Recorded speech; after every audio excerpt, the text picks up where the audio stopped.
Hi, welcome to 2020 Tasty Treats with GourmetQuilter.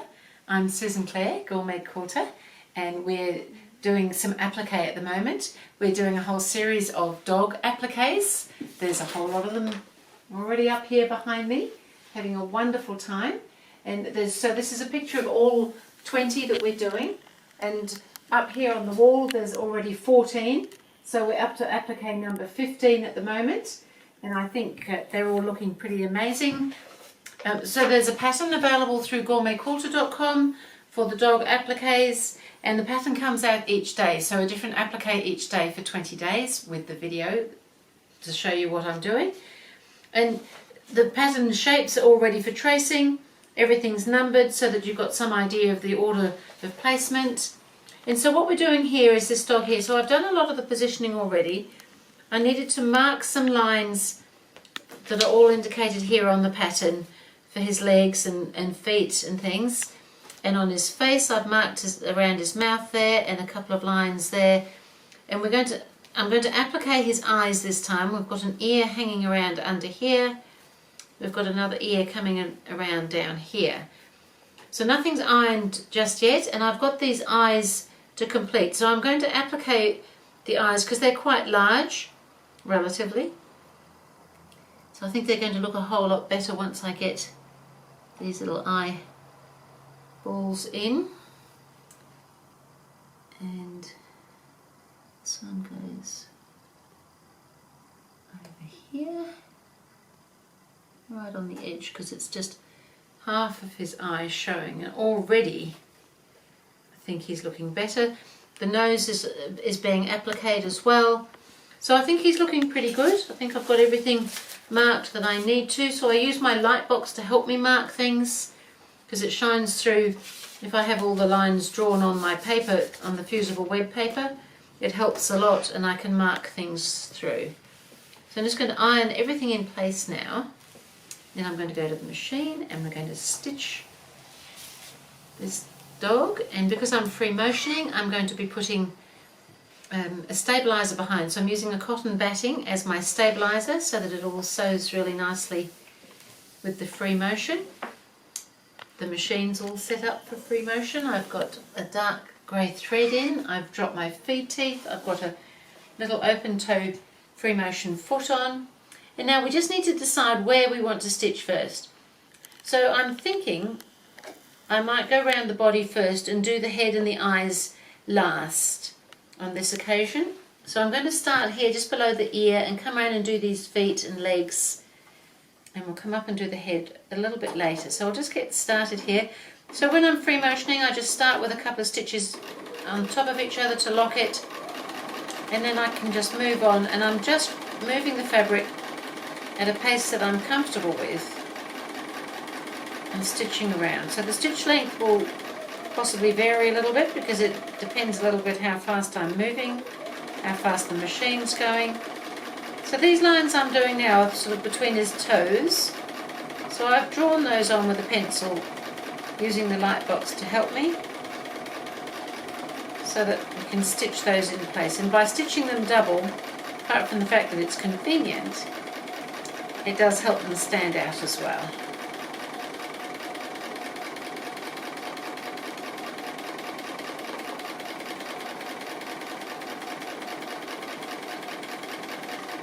As you can see, you don't need to rush, you can just take your time, enjoy the process.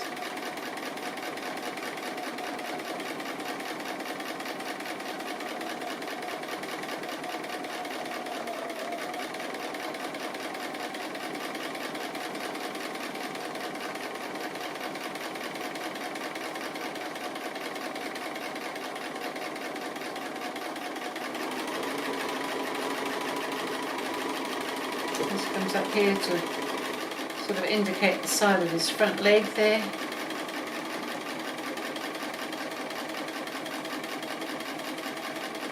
And we can just skip back up here and just do that line there, but we need to come around this rear foot as well.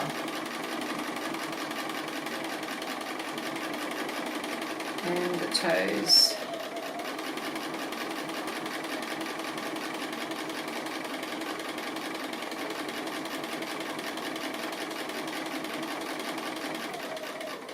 along this line again, because it all just helps give it a little bit more depth as well, some of that extra stitching when it's creating those little divisions and things of where legs are. So this is kind of all a bit the same now, so I'm going to keep going and do some more outlining, and then I'll come and show you how to do the face when I get to it. So I've finished going around the body, I've done the ears, and I'm just coming around the head now, but I'm coming up, there's a little eyebrow here, and there's an eye, so I just thought you might like to see me doing those bits. So here's a little bit of eyebrow coming through, and I'm just going to go over that extra times, just so that it's a little bit stronger, and then we've got this little eye here, so I'm going to come up around that white.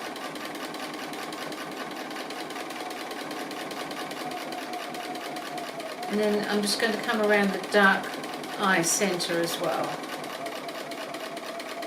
And then continue on down. And then he's got these sort of lines indicating sort of this longish nose that he's got here. So I'm just going to stitch this one while I'm here, because it comes right out to the edge.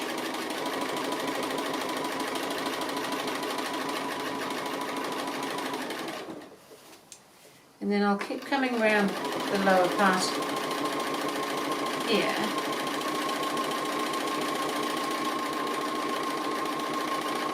And I can come up and go around his nose at this stage.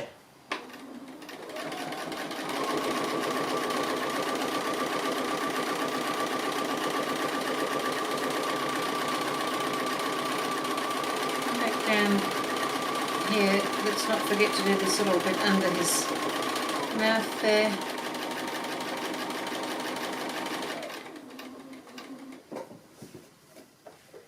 Then we can come back up.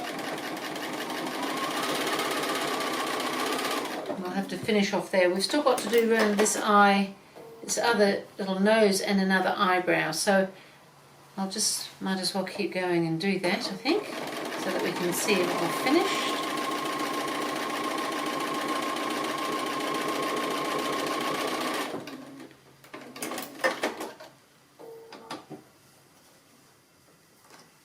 This little eyebrow.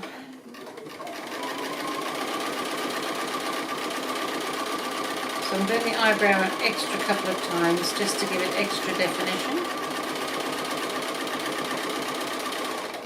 And then there's just that eye to do. I'll just snip some of these threads out of the way. Oh, he's looking pretty good.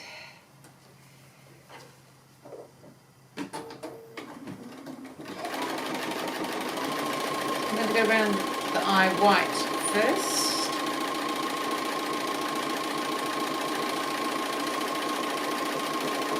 And then I can come around this dark eye centre and finish off.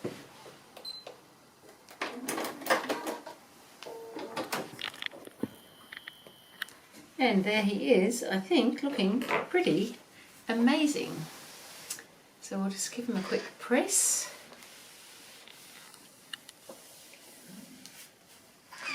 And we'll pin it up in this gallery up behind me here. It's got a bit of a soulful look, I think, this little one. Or perhaps I should say this big one. He's a larger dog than some of them. So we're doing pretty well with their dogs, I think. That was dog applique number 15. And I will see you again with dog applique number 16.